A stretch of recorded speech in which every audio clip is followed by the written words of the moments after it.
আপনি আবার যদি আসতে পারেন আবার ওই ভয় ধরবেন, বিশাল এক পট্টি মাথায় দিয়ে হাতে তসবি নিয়ে হাজি নামটা ব্যবহার করে বলবেন আমি ওমরা করে আসলাম, আপনারা এবারের মতো আমার সুযোগ দেন। এইটা মিথ্যা কথা, এদেশের মানুষ বহুদিন প্রতারিত হয়েছে, এখন আর হবে না। নবীজির হাদিস মনে রাখবেন, লা ইউফলিহা কওমুন ওয়ালাউ আমরাহুম ইমরাতুন, বুখারী শরীফের হাদিস। নবীজি বলেন ওই জাতি কখনো সফল হচ্ছে না, হবে না যে জাতির নেতৃত্বে কোনো মহিলা বসে আছে। এই জন্য 53 বছর নেতৃত্ব যারা দিচ্ছে, আর আমাদের কপাল পুড়ে গেছে, নষ্ট হয়ে গেছে। আমরা এমন মানুষকে সামনে নিয়ে নেতৃত্বে বসিয়েছি যে মানুষ নেতৃত্বে যাওয়া জায়েজ নেই। সুতরাং আমরা সাবধান হব, কোনদিন যেন আমাদের এই দেশে কিয়ামতের আগে কোন মহিলা নেতা হতে না পারে। পুরুষ মানুষ আসুক, সে চাচা এরশাদের মতো হোক, তাও ভালো। কথা বলছে না, দরকার সকালে এক কথা বলবে, বিকালে এক কথা বলবে, তারপরও ভালো। মেয়ে লোক আসতে পারবে না। আপনি তাকান না কেন আমেরিকার দিকে, জাতে মাতাল হলো তাহলে ঠিক আছে। আজ পর্যন্ত তারা কোন মহিলাকে চেয়ারে বসায়নি, কথা বলছে না। অথচ নারী অধিকার নিয়ে তারা দেখেন মুখ ফাটাচ্ছে, মুখ ফাটাচ্ছে। কমলা হ্যারিস কি মহিলা? তারা দেয়নি, দিয়েছে ট্রাম্প। সে যাই হোক তারা দেবে, সে পুরুষ মানুষ। কথা বলছে না। আমরা তো পাগলামি এখনো পর্যন্ত সারতে পারি না, এখন মনে হয় সারবে। সামনে কোন মহিলা আসতে পারবে না এই দেশে। আপনি যদি আমেরিকার নীতি নিয়ে চলতে চান তো সেটা করেন না কেন? তারা যেমন মহিলাকে সামনে রাখে না, আপনিও রাখতে পারবেন না। আমরা চাই যারা রাজনীতি করছেন, আপনি আপনার দলকে বলেন যে ভাই আমি রাজনীতি করছি, করবো, কিন্তু মেয়ে লোক যেন সামনে না আসে। লা ইউফলিহা কওমুন ওয়ালাউ আমরাহুম ইমরাতুন, কখনো ওই জাতি সফল হচ্ছে না, হবে না। নবীজি গ্যারান্টি দিচ্ছে, কোনদিন মিথ্যা হতে পারে না। আমরা কার ভরসায় আছি? উনি এখনো পর্যন্ত যদি বলে আমি আসতেছি, লিস্ট করে রাখো, আপনি আসবেন কি করে? আপনাকে 10 চেয়ারে বসানো জায়েজ নেই। কথা বলে রাখেন। আমি এটা বলতাম না, বলছি এই কারণে, মিথ্যা কিছু তথ্য ফেসবুকে মানুষ ছড়িয়ে বিভ্রান্ত ছড়াচ্ছে। গত পরশুদিন আমি ছিলাম সে মৌলভীবাজার, ওখানকার এসপি সাহেব আমাকে বলছিলেন যে কথাটা মানুষকে জানাবে, ফেসবুকের কোন তথ্য নিয়ে মানুষ যেন আন্দাজে উন্মাদনায় না ভোগে। এটার দ্বারা বিশৃঙ্খলা তৈরি করে যে মানুষ এই মিথ্যা তথ্য দিয়ে এগুলো অধিকাংশ ছড়াচ্ছে বাইরের এই দাদা বাবুদের দেশে। কিছু মানুষ আছে তারা কয়েকদিন আগে সিঙ্গাপুরে, মালয়েশিয়া আছে হোটেলে, যেখানে উঠে দেখে আল্লাহ বলি বেরিয়ে আসছে, এলো দোয়া করেন। 5 তারিখের আগে ওরা পালিয়ে ওখানে বসে আছে। যে হোটেলে গেছি দেখি 2-4 জন আল্লাহ বলি আছে। কি করবে এখন? 3 মাস 4 দিন হয়ে গেল, কোল কিনারা পারছে না। এখন ফেসবুকের মাধ্যমে ওরা বাইরে থেকে এই বিভ্রান্ত গুলো ছড়াচ্ছে, যেন মানুষ উশৃঙ্খল হয়ে দেশে একটা হট্টগোল বাঁধিয়ে দেয়, আর বহির্বিশ্ব যেন দেখে যে না, আগেই ভালো ছিল। আমরা শক্ত হাতে এটা দমন করতে চাই। ফেসবুকের কোন কথা বিশ্বাস করে ওখানে পা দিয়ে আপনি বিশৃঙ্খলা করলে আপনি নিজের ভাই নিজে পোড়াল মারবেন। পৃথিবীর ইতিহাস কি বলে? আজ পর্যন্ত কোন পলাতক যারা পালিয়েছে ওরা ফিরে এসেছে আপনি একটা দেখান তো। চেঙ্গিস খান, হিটলার, এটা কি 850 বছর আগে যিনি পালিয়েছে, লক্ষণ সেন, কই ফিরে আর আসেনি, কবর চলে গেছে। তাকে পুড়িয়ে ফেলেছে। যে অন্য ধর্মের মুসলমান দাবি করে যদি আপনি পালিয়ে যেয়ে থাকেন, আপনিও বিশ্বাস করতে পারেন ফিরে আসা পৃথিবীতে সম্ভব না, তাহলে ইতিহাস পাল্টিয়ে যাবে। পলাতকরা কোনদিন ফিরে আসে না, কারণ জানে যে আমরা অপরাধী। হেলিকপ্টার আসার সময় আমি পাইলটকে বলছিলাম, এই যে আপনি দরজাটা লাগিয়ে দিলেন, হুক মাত্র, হুকটা একটু ছুটে গেলেই তো নিচে পড়ে যাবে, হুজুর হাত দিয়েন না।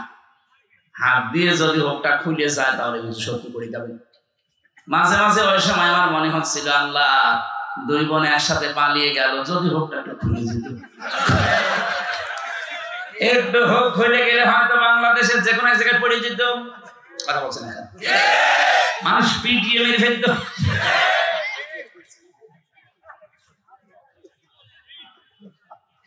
এবার প্রশ্ন আসতে পারে, নবীজি পালিয়ে গেল, উনি আবার ফিরে আসলে এটা কি হবে? হ্যাঁ, এবার শোনেন সূরা কসস 85 নম্বর আয়াত। নবীজি যখন নিজের ঘর থেকে বের হয়ে কাবা শরীফ পার হয়ে রাউহা নামক স্থানে ওই জায়গায় দাঁড়িয়ে কাবার দিকে তাকিয়ে নবীজি বলেছিলেন, কাবা, বড় শখ ছিল তোমার খেদমত করব, কিন্তু তোমার নিষ্ঠুর সন্তানেরা আমারে থাকতে দিল না। তখন আল্লাহ একটা আয়াত নাযিল করেছেন, সূরা কসস 20 নম্বর পারা 15 নম্বর পৃষ্ঠার প্রথম নম্বর লাইনের 85 নম্বর আয়াত। ভালো করে শুনবেন, এখানে দুইটা তথ্য আছে। ইন্নাল্লাযী ফারাদা আলাইকাল কুরআনা লারাদ্দুকা ইলা মাআদ। এখানে আলেম নেই, শব্দটা কি দেখেছেন? ইন্নাল্লাযী ফারাদা, অবশ্যই, আল্লাযী ফারাদা আলাইকাল কুরআন, আপনার উপরে কোরআনের আইন মানা আমি আল্লাহ ফরজ করে দিয়েছি। কোরআনের আইন মানা কি? আরো জোরে বলেন। নবীজি যে মক্কাতে যতদিন ছিলেন, উনি কি নিজের আইন প্রতিষ্ঠার জন্য না কোরআনের আইন?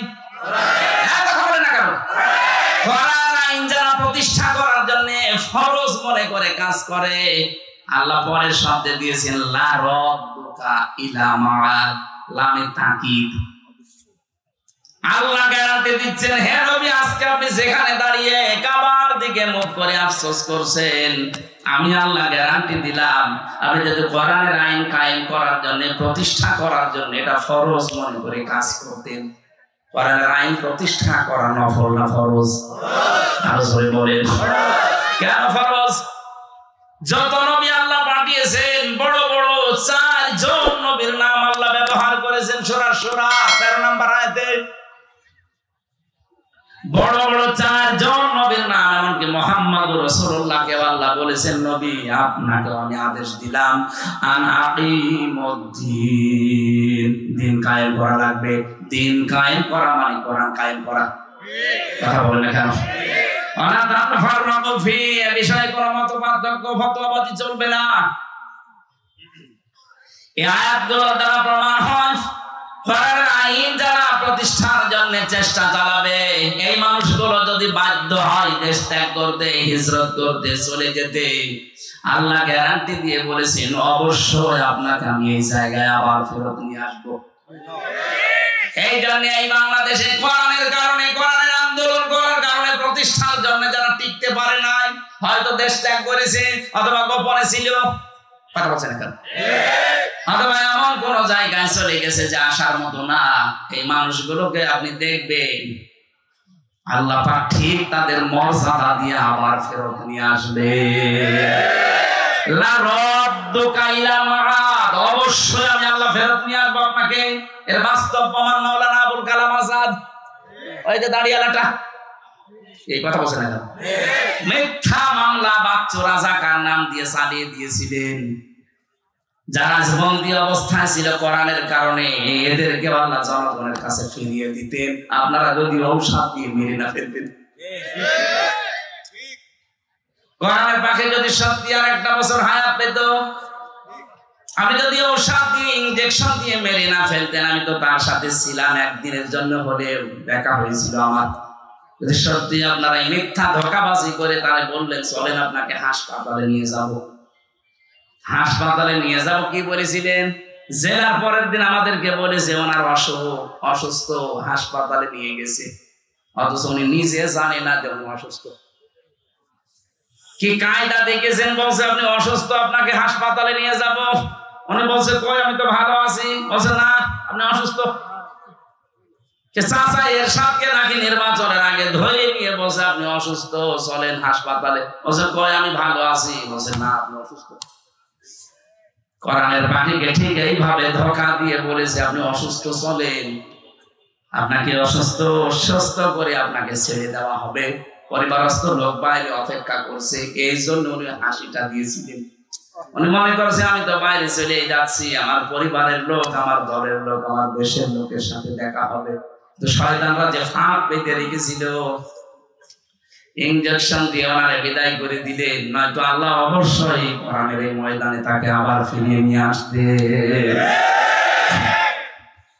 এই জন্য হিজরত যারা কোরআনের বিরুদ্ধে অবস্থান নিয়ে করে, যারা পালিয়ে যায়, তাদেরকে আর ফিরিয়ে আসার গ্যারান্টি আল্লাহ দেয়নি। কিন্তু কোরআনের কারণে কেউ যদি টিকতে না পারে, ওরা যদি হিজরত করে পালিয়ে যায়, দেশ ছেড়ে চলে যায়, বন্দী অবস্থায় থাকে, মাস্ক দিয়ে আল্লাহ তাদেরকে ফিরিয়ে আনবে। হায়াত যদি শেষ হয়ে যায় সেটা আলাদা কথা। নবীজির যেহেতু হায়াত শেষ হয়নি, 13 বছর অত্যাচারিত হওয়ার পরে বিদায় নিয়েছিলেন হিজরত করে, কিন্তু আল্লাহ আবার সসম্মানে 10 বছর মদিনার রাষ্ট্রপ্রধান করে নিয়ে এসেছেন। বলেন, তাহলে যদি 13 বছর অত্যাচারের পরে 10 বছর রাষ্ট্র ক্ষমতা দিতে পারে, আমরা 15 বছরের অধিক নির্যাতিত, দেশটার ভেতরে জেলখানার মতো ছিলাম আমরা প্রত্যেকেই। আমাদের তো আর মনে হচ্ছে 2 বছর বেশি হয়ে গেছে। আল্লাহ আমাদেরকেও 10 বছরের জন্য দেশটা হাতে তুলে দাও। নবীজিকে যদি দিতে পারে, নবীর উম্মত যারা, তাদেরকে আল্লাহ দেবে না? বলেন, দুর্বল যাদেরকে করে রাখার চেষ্টা করা হয়, আল্লাহর গ্যারান্টি তাদেরকে জমিনের ওয়ারিস আল্লাহ বানিয়ে দেয়। সূরা কসসের 5 নম্বর আয়াতে আছে, وَنُرِيدُ أَن نَّمُنَّ عَلَى الَّذِينَ اسْتُضْعِفُوا فِي الْأَرْضِ وَنَجْعَلَهُمْ أَئِمَّةً وَنَجْعَلَهُمُ الْوَارِثِينَ। ফেরাউন যে দলটাকে কোণঠাসা করে রেখেছিল, দুর্বল করে রেখেছিল, অপমান অপদস্থ করত, আমি আল্লাহ ইচ্ছা করলাম ওই দলটার উপরে একটু অনুগ্রহ করি। আমি আল্লাহ এমন অনুগ্রহ করেছি, আমি জমিনের শাসন ক্ষমতা তাদেরকে নেতা বানিয়ে দিয়েছি, এবং ওই জমিনের মালিক আমি আল্লাহ উত্তরাধিকারী বানিয়ে দিয়েছি। এরা যদি আল্লাহ হাজার হাজার বছর আগে করতে পারে, ওনার শক্তি এখন আর নেই। বলেন, মাস্ক বেউনিয়মে আমাদেরকে দেখাবে, ওরা আমরা 100 বার বিশ্বাস করি। কেন দেখাবে?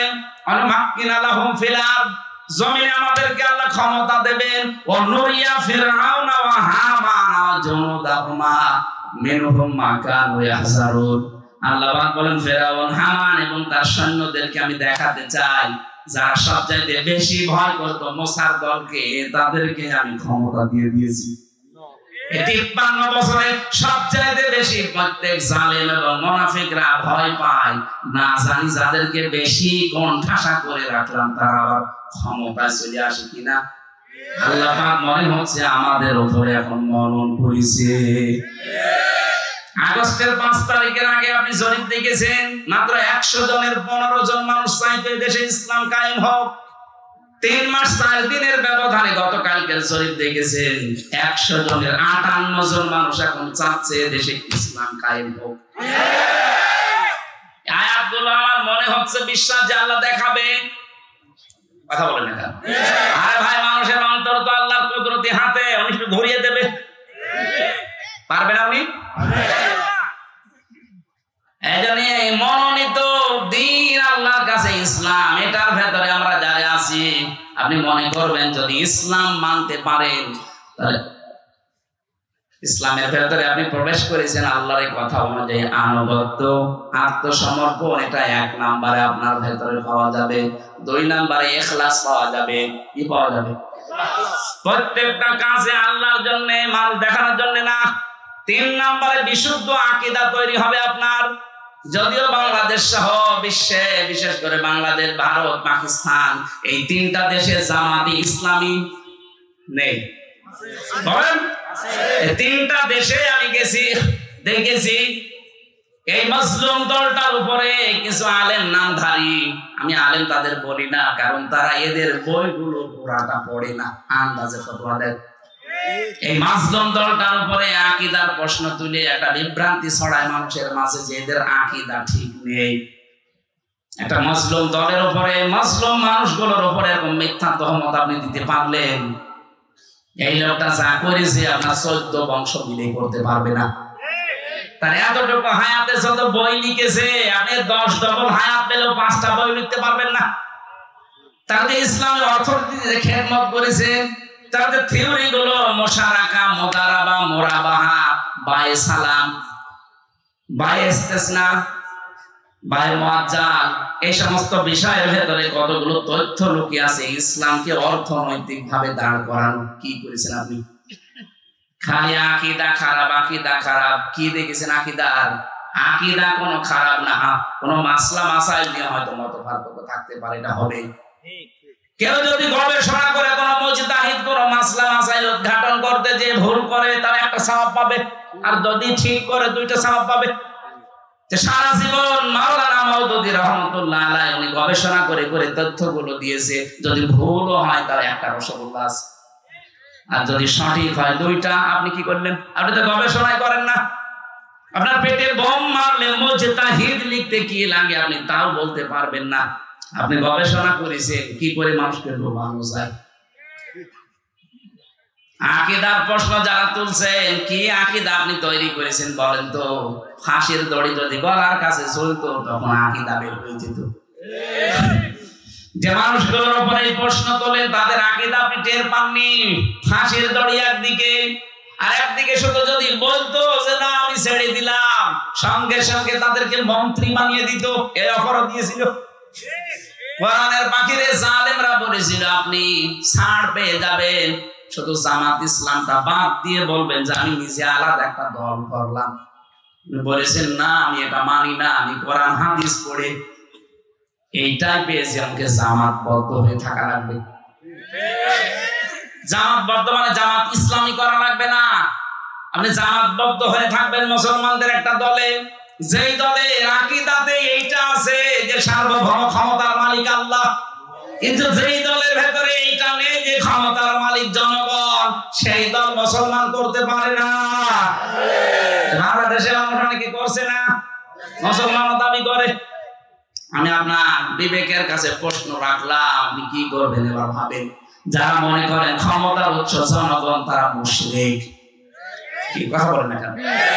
আন্নাল কুওয়াতা লিল্লাহি জামিআ আয়াত অনুযায়ী তাহলে ইসলামে আমি পরিপূর্ণ প্রবেশ করেছি। এর 3 নাম্বার আলামত হচ্ছে আমার আকীদা বিশুদ্ধ হওয়া লাগবে। 4 নাম্বারে আমার চরিত্র উন্নত হওয়া লাগবে। আমি নাম ধরে বলছি এই কারণে বোঝার জন্য, বাংলাদেশে যারা জামাত ইসলামী করে, যারা ইসলামী ছাত্র শিবির করে, অন্যান্য যাই হোক, ইসলামী অর্থনীতি, এই অর্থনীতির ব্যাপারে কিন্তু তারা আল্লাহর ওলি। চাইলে না পয়সা এদিক ওদিক পাবেন না। আপনি যদি দেখাতে পারেন যে 10 টাকা এখান থেকে ওখানে উল্টা পাল্টা করেছে, আমি আজকে তাদের গালি দেবো, দেখান।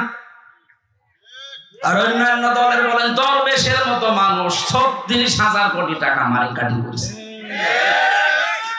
আর বলে দাড়ি নেই। আরে দাড়ি নেই তাতে কি হচ্ছে? চাইলে না পয়সা নড়িয়েছে কিনা বলেন তো? আর দাড়ি থেকে দরবেশ কি করলো? 7টা ব্যাংক থেকে 36,000 কোটি টাকা সরিয়েছে। বাংলাদেশে 2 প্রকার চোর পাওয়া যায়, একটা সিসকে চোর আর একটা জায়দ্রে চোর। ডিম যারা চুরি করে, মুরগি চুরি করে, আলু পটল, এগুলো সিসকে চোর। আর এই যে ব্যাংক ডাকাতি করে যারা, শেয়ার বাজার লুট করে যারা, যারা বেগম পাড়া বানায়, সাহেব পাড়া বানায়, এই মানুষগুলো সিসকে চোর না জায়দ্রে চোর? হাত কাটার কথা কি সিসরে চোর না জায়দ্রে চোর? যারা অভাবে চুরি করে, অভাব দূর করে স্বভাব ভালো করে দাও, আর যারা স্বভাবে চুরি করে সাক্ষ্য প্রমাণ ধরা পড়লে হাত কেটে দাও। এটা যদি আজকে সত্যিই কোরআনের বিধানটা থাকতো, সূরা মায়েদার 38 নম্বর আয়াতটা বাংলাদেশে যে কয়টা ধরা পড়েছে, একটা হাত এখানে থাকার কথা না, সব ঝুলে থাকতো। কথা বলেন না কেন? বাংলাদেশ চোর মুক্ত হয়ে যেত এমনি। এখানে উন্নত চরিত্রের বেলায় এই জায়গা ছাড়া আর কোনো আপোষ নেই, কারণ উন্নত চরিত্র বানাতে ট্রেনিং দেওয়া হয়। আপনি আসেন 6 মাস একটু থাকেন, আপনার চরিত্র উন্নত হয়ে যাবে। চুরি কি জীবনে আপনার ভেতরে আসবেই না। 5 নাম্বার লেনদেনে স্বচ্ছ থাকা। আপনার লেনদেন স্বচ্ছ আছে? কোন দোকানে বাকি করলে জীবনে আর দোকানের সামনে দিয়ে যায় না, অন্য দিকে ঘুরে যায়। লেনদেন করছেন। এই 5টা বিষয়। 1 নম্বরে আত্মসমর্পণকারী, 2 নম্বরে আপনাদের মনে নেই কিছু? কি বললাম বলেন? ইখলাস লাগবে প্রত্যেকটা কাজে। 3 নম্বরে বিশুদ্ধ আকীদা অর্জন করা লাগবে, বিশ্বাস। 4 নম্বরে চরিত্র করা লাগবে উন্নত। 5 নম্বরে লেনদেন, আপনি স্বচ্ছ থাকবেন। আল্লাহ বলেন 5টা আলামত যার ভেতরে দেখতে পাবে সে যেন মনে করে যে আমি ইসলামে পরিপূর্ণ প্রবেশ করেছি। আমরা যারা এসেছি এই 5টা কাজ দুনিয়ায় আদায় করার তৌফিক দেন, আমিন। আল্লাহুম্মা আমিন। লা ইলাহা ইল্লা আনতা সুবহানাকা ইন্নী কুনতু মিনাজ জালিমিন। রব্বুল আলামিন, সারাটা জীবন অপরাধ করে জীবনটা নষ্ট করে ফেলেছি। আমাদের হাত উঠায় কথা বলতে ভয় করে, লজ্জা করে। জীবনের অপরাধের দিকে তাকিও না, তোমার রহমতের দিকে তাকাও। জিন্দেগীর গুনাহগুলো মাফ করে দাও রব্বুল আলামিন। আমি যেভাবে আরম্ভ করেছিলাম সারা রাত বললেও মানুষ যেত না। সামনে তাহাজ্জুদের নামাজ, ফজরের নামাজ কর্মজীবনের জন্য আমরা শেষ করে দিয়েছি। যতটুকুই বলেছি আল্লাহ জীবনে আমল করার তৌফিক দাও। সওয়াবগুলো নবীজির রওজায় পৌঁছিয়ে দাও। এ বিশাল আয়োজনে যারা শ্রম দিল আল্লাহ, এই রাজশাহীর মানুষগুলোকে ওমরের মতো কবুল করে নাও। সম্মানিত মা বোনদেরকে মঞ্জুর করো। অসুস্থ হয়ে আছি এখনো পর্যন্ত, আমি শেফায়ে কামেলা আজেরা পাইনি। আল্লাহ তুমি আমাকে আগের অবস্থায় আবার ফিরিয়ে দাও। যতটুকুই বলেছি আমার ইমান থেকে বলেছি আল্লাহ, আমি সহ প্রত্যেককে এগুলো মেনে চলার সুযোগ দাও। এলাকায় মাটির নিচে যারা ঘুমিয়ে আছে কবরটা জান্নাত বানিয়ে দাও। আল্লাহুম্মা গফিরলি ওয়ারহামনি ওয়াহদিনি ওয়াফিনি ওয়ারযুকনি ইয়া রাব্বাল আলামিন। আল্লাহ বাংলাদেশের পরিচিত একজন আলেম মাওলানা একেএম এনামুল হক শাফি, আমার কুষ্টিয়ার গর্বিত সন্তান, আজকে দুপুর বেলা ইন্তেকাল করেছেন। আল্লাহ তুমি তাকে মাফ করে দাও। তার সারা জীবনের দিন প্রচারের দায়িত্ব আল্লাহর কাজগুলো কবুল করো। মানুষ হিসাবে যদি অন্যায় কিছু করে আল্লাহ তুমি মাফ করে দাও। মাওলানা এনামুল হক শাফিকে আল্লাহ তুমি কবরে জান্নাত দিয়ে দাও। তার ছেলে মেয়ে শোক সন্তুষ্ট পরিবার যারা আছে আল্লাহ তাদেরকে ধৈর্য ধারণ করার তৌফিক দাও। তার স্ত্রীও কবরে আছে, আল্লাহ তুমি মেহেরবানি করে তার স্ত্রীকেও মাফ করে দাও। আমি আবার বলছি আমার কুষ্টিয়ার কৃতি সন্তান আলেমে দ্বীন, সারা বাংলার প্রিয় মুফাসসিরে কোরআন মাওলানা এনামুল হক শাফি, আল্লাহ তুমি তাকে জীবনের মতো মাফ করে দাও।